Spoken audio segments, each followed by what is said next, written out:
3 माह के वक्फे के बाद आज सुप्रीम कोर्ट के 10 रुकनी बेंच ने जस्टिस काजी फाइज ईसा रेफरेंस के खिलाफ दरख्वास्त की समाअत की।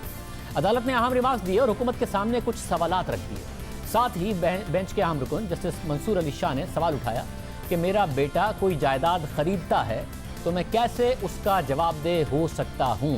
ये बहुत अहम सवाल है और पूरा केस इस सवाल के गिर्द खड़ा हुआ है कि क्या कोई जज अपने इंडिपेंडेंट बच्चों या अहलिया की जायदाद का जवाबदेह है, क्या किसी जज के लिए कोई अलग कानून है। समाअत के दौरान हुकूमती वकील फरोग नसीम ने दलाइल देते हुए कहा कि लंदन की 3 जायदादें मौजूद जज के बच्चों और अहलिया के नाम पर हैं।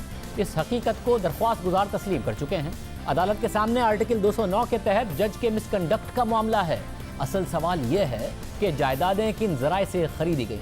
सवाल मनी ट्रेल का है। पाकिस्तान से जायदादें खरीदने के लिए पैसा बाहर कैसे गया। जस्टिस काजी फाइज ईसा मनी ट्रेल नहीं देते तो ये मिसकंडक्ट है, जिस पर जस्टिस मंसूर अली शाह ने रिमार्क्स दिए कि जायदादें अहलिया और बच्चों के नाम पर हैं। पहले ये बताएं जायदादें जस्टिस काजी फाइज ईसा की हैं।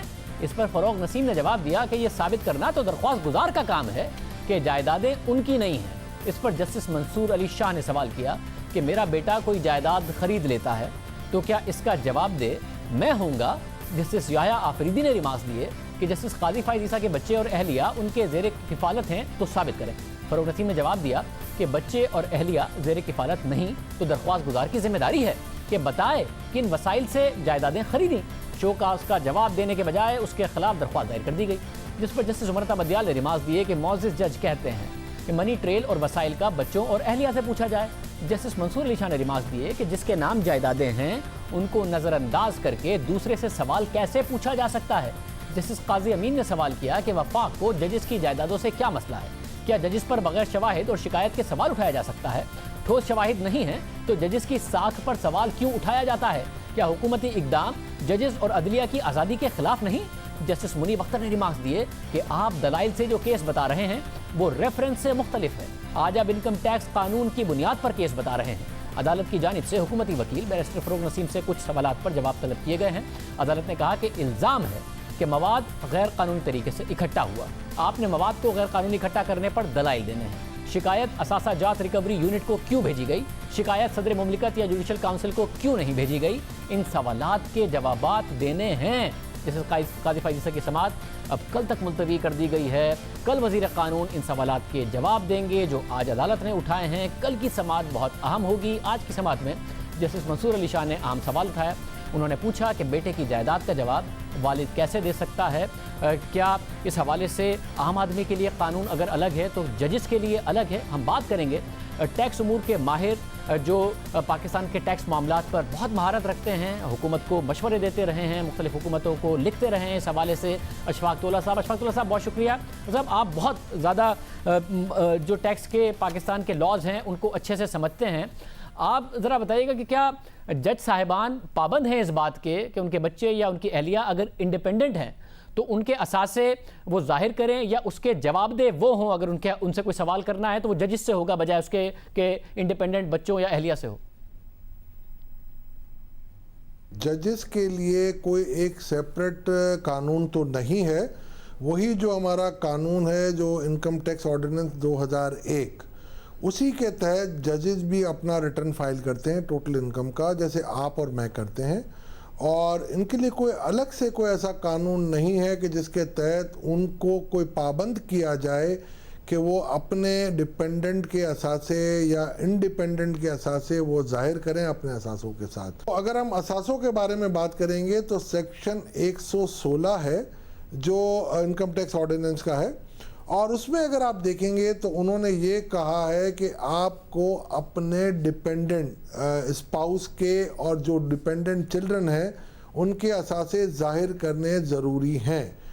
अब डिपेंडेंट एक बहुत ही बड़ा एक लफ्ज़ है, और उस डिपेंडेंट का ये होता है कि अगर फ़र्ज़ करें मैंने आज अगर एक अपार्टमेंट लिया अपनी बेगम के नाम पे और वो कहीं इनकम अर्न नहीं करी है, उसकी कोई इंडिपेंडेंट सोर्स नहीं है, तो वो असासे तो बिल्कुल आपके जो वेल्थ रिटर्न है इसमें दिया होता है कि मुझे दिखाने लाजमी है कि मेरे बेगम के असासे हैं और वो डिपेंडेंट नहीं है, इंडिपेंडेंट नहीं है।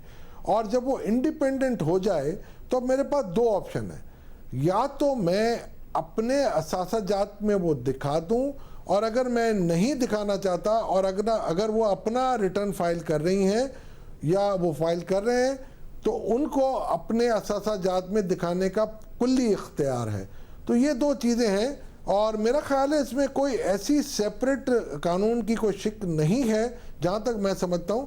اور ہاں یہ ضرور ہے، ہولڈر آف پبلک آفس اور یہ سرکاری آپ کے افسران ہیں، ان کے لیے ایک اثاثہ جات کی سمری جاتی ہے ایوری ایئر جو ان کی فائل میں لگتی ہے، مگر انکم ٹیکس کے قانون کے حساب سے جو میں نے آپ کو بتایا سیکشن 116 اور سیکشن 90، یہ دونوں بڑے کلیئر ہیں کہ اس میں کوئی ایسی شک نہیں ہے کہ جہاں ہم نے کوئی ججز کو سیپریٹ آپ ان کو کہیں کہ نہیں جی یہ آپ کو دکھانا لازمی ہے۔ اچھا، میں اگر پھر لاس کے تحت اگر اہلیہ اور بچے انڈیپینڈنٹ ہیں، اپنا ٹیکس ریٹرن بھی فائل کرتے ہیں، ایسٹس بھی فائل کرتے ہیں، اور ان کو ڈیپینڈنٹ نہیں شو کیا گیا ہے، انڈیپینڈنٹ ہی شو کیا گیا ہے، تو ان کے اثاثوں سے متعلق سوال ان سے ہوگا یا پھر کسی جو جج ہے اس سے ہو سکتا ہے کہ جی ہیں تو ان کے اثاثے، وہ انڈیپینڈنٹ بھی ہیں، مگر اس کا جواب آپ دیں گے، ان کی منی ٹریل آپ بتائیے۔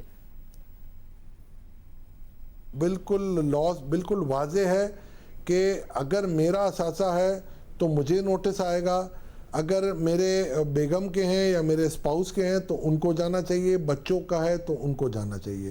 اور قانون کی آنکھ میں آپ کے جو ایک نیچرل لیگل پرسن ہے اس کی ایک الگ آئیڈینٹی ہے، اور یہ میں ذمہ دار نہیں ہوں۔ ہاں اگر کوئی ایسی چیز آپ کے سامنے آتی ہے کہ کوئی کنسیلمنٹ ہوئی ہے تو قانون میں بالکل ایک پورا پروسیجر موجود ہے جس کے تحت آپ ان کا آڈٹ کھل سکتا ہے کمپیوٹر بیلٹ میں تو بھی کھول سکتے ہیں۔ اگر ان کو شک ہوتا ہے یا کسی کے اوپر کہ جی کہ انہوں نے صحیح ریٹرن فائل نہیں کیا، اس کی بھی ایک آپ کو واضح ایک پورا قانون موجود ہے کہ جس کے تحت آپ کھول سکتے ہیں۔ مگر میری عاجز رائے میں اگر میرے ریٹرن کے اندر یا میرے اثاثے میرے نام پہ ہیں تو میرے اسپاؤس کو نہیں پوچھا جا سکتا۔ مجھے آج تک کوئی اس قسم کی نظیر میرے قانون میں نہیں ملی ہے۔ فتوی صاحب، اور جج صاحبان کے لیے پاکستان کے قانون میں، کسی بھی قانون میں قطعی طور پر کوئی پروویژن نہیں ہے اس سے ہٹ کر کے جی وہ کوئی الگ انداز میں پابند ہوں اپنے انڈیپینڈنٹ کی تفصیلات دینے میں، منی ٹریل دینے میں؟ نہیں سر، میں جہاں تک سمجھتا ہوں ججز کے قانون کی کوئی بھی آپ کے پاس ایسا سیپریٹ لا نہیں ہے۔ ججز کی ایگزمپشن ضرور ہے سیکنڈ شیڈیول میں کہ ان کو جو پرکس وغیرہ ملتے ہیں اس کی سرٹن ایگزمپشنز ہیں وہ دی گئی ہیں، مگر وہ ایک قانون کے دائرے میں رہتے ہوئے دوسرے آفیسرز کے لیے بھی ہیں، تو it is not alone with the جج، اور اس کا اس سے کوئی تعلق نہیں ہے۔ اور ججز کا جہاں تک میں سمجھتا ہوں کوئی ایسا الگ سے کوئی قانون نہیں ہے۔ بہت شکریہ، ماہر ٹیکس امور اشفاق اللہ صاحب ہمارے ساتھ موجود تھے۔ اجازت دیجیے، اللہ حافظ۔